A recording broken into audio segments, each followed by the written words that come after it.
Hi hello மக்களே, welcome back to our channel. இன்றைக்கி நம்ம சேனலில் என்ன பார்க்க போகிறோன்னு பார்த்தீங்கன்னா, ரொம்பவே சுவையான பன்னீரும் பட்டாணியும் போட்ட ஒரு குருமாங்க. இது வந்து இட்லி, தோசை, சப்பாத்தி, அப்புறம் பூரி இதுக்கு எல்லாமே சைடிஷாக சாப்பிடும்போது ரொம்ப நல்லா இருக்குங்க. ரொம்ப ஈஸியாகவும் நம்ம செஞ்சிடலாம். இப்போ வாங்க நம்ம இந்த ரெசிபி எப்படி செய்கிறதுன்னு சொல்லிட்டு பார்த்துட்டு வந்துடலாம். அதுக்கு முன்னாடி எங்கள் சேனலை இப்போ தான் நீங்கள் முதல் முறையாக பார்க்குற மாதிரி இருந்துச்சுன்னா ஒரு லைக்கும் ஒரு சப்ஸ்கிரைபும் கொடுங்க. இந்த பச்சை பட்டாணி பன்னீர் போட்டு செய்யக்கூடிய இந்த கிரேவி செய்கிறதுக்கு அடுப்பில் ஒரு கடாயை வச்சுக்கலாங்க. கடாயில் கொஞ்சமாக 2 டீஸ்பூன் அளவுக்கு கடலெண்ணெய் சேர்த்துட்டு 2 கிராம்பு ஒரு துண்டு பட்டையை போட்டு நல்லா பொரிய விட்டுலாங்க. கூட 2 ஏலக்காயும் போட்டு பொரிய விட்டுட்டு ஒரு பெரிய வெங்காயத்தை பொடி பொடியாக நறுக்கி அதையும் போட்டு நல்லா வணக்கி விட்டுக்கலாங்க. வெங்காயம் நல்லா வணங்கி வந்ததும்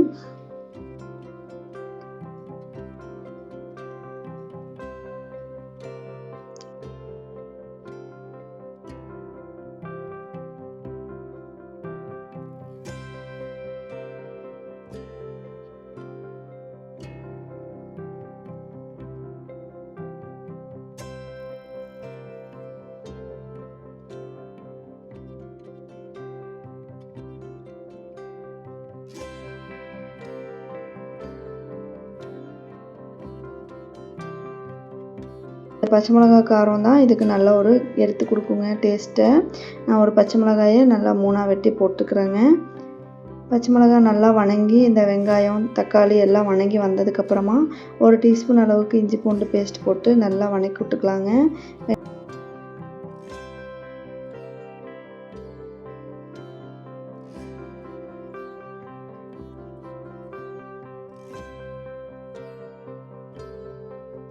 வெங்காயமும் இஞ்சி பூண்டு பேஸ்ட்டு தக்காளி எல்லாம் வணங்கி நல்லா ஒரு கிரேவி பதத்துக்கு வந்துடும். இந்த சமயத்தில் பன்னீரை நல்லா ஸ்கொயராக வெட்டி வச்சுருந்த பன்னீர் எடுத்து போட்டு நல்லா கிண்டி விட்டுக்கலாங்க. பச்சை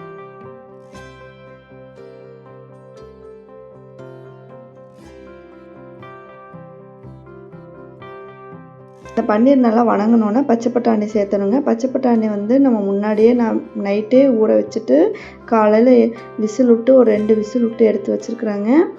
இப்போ இந்த பன்னீர் வந்து தயாராகிடுச்சு. இந்த பன்னீரோட நம்ம 1 டீஸ்பூன் அளவுக்கு மிளகாய்த்தூளும் ஒரு 3/4 டீஸ்பூன் அளவுக்கு மல்லித்தூளும் சேர்த்து நல்லா கிண்டி விட்டுக்கலாங்க. நல்லா கிண்டி இந்த கிரேவி நல்லா ரெடி ஆனதுக்கப்புறமா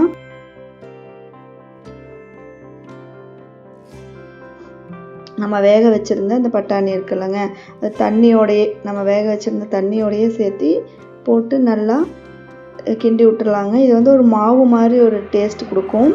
அதுவே உங்களுக்கு ரொம்ப ஒரு நல்ல அற்புதமாக இருக்குங்க இந்த டேஸ்ட்டு.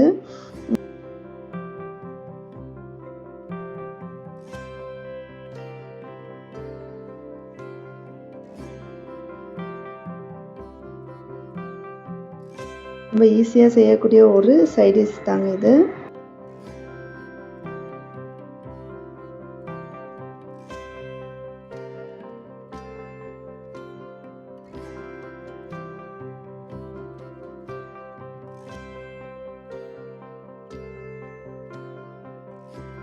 பட்டாணியும் பன்னீரும் நல்லா வணங்கி வந்தோடனே கூட வந்துட்டு நம்ம தண்ணி எவ்வளோ வேணுமோ அந்தளவுக்கு ஊற்றிக்கலாங்க. ரொம்ப நிறைய தண்ணி ஊற்ற வேண்டாம், அளவான தண்ணி ஊற்றுனீங்கன்னா போதும். ஒரு 1/4 மூடி அளவுக்கு தேங்காய் எடுத்துக்கிட்டு அதில் கொஞ்சமாக சோம்பு கொஞ்சமாக கசகசா போட்டுட்டு நல்லா அரைச்சி எடுத்துகிட்டு வந்துக்கலாங்க. வந்துட்டு இந்த பன்னீரும் இந்த பட்டாணியும் நல்லா வெந்து வந்தோடனே கூட இந்த தேங்காய் பேஸ்ட்டு ஊற்றி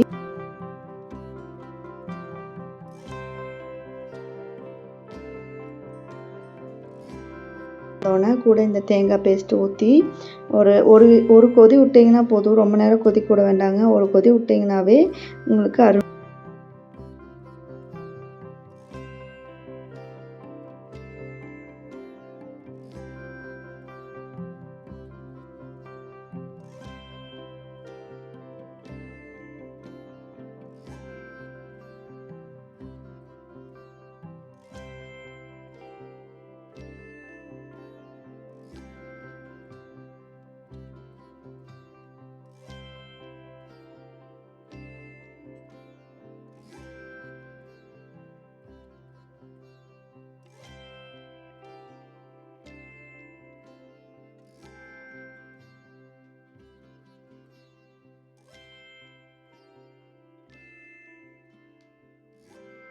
அருமையான அப்படியே எண்ணெயெல்லாம் மிதந்து வந்து அருமையான இந்த பன்னீர் பட்டாணி கிரேவி தயாராகிருங்க. நம்ம எடுத்து இதை பரிமாற வேண்டியதாங்க. ரொம்ப நல்லாயிருக்கும். கண்டிப்பாக நீங்களும் செஞ்சு பார்த்துட்டு எப்படி இருக்குதுன்னு சொல்லிட்டு கமெண்ட் பண்ணுங்கள். தேங்க்யூ ஸோ மச் ஃபார் வாட்சிங் திஸ் வீடியோ. தேங்க்யூ.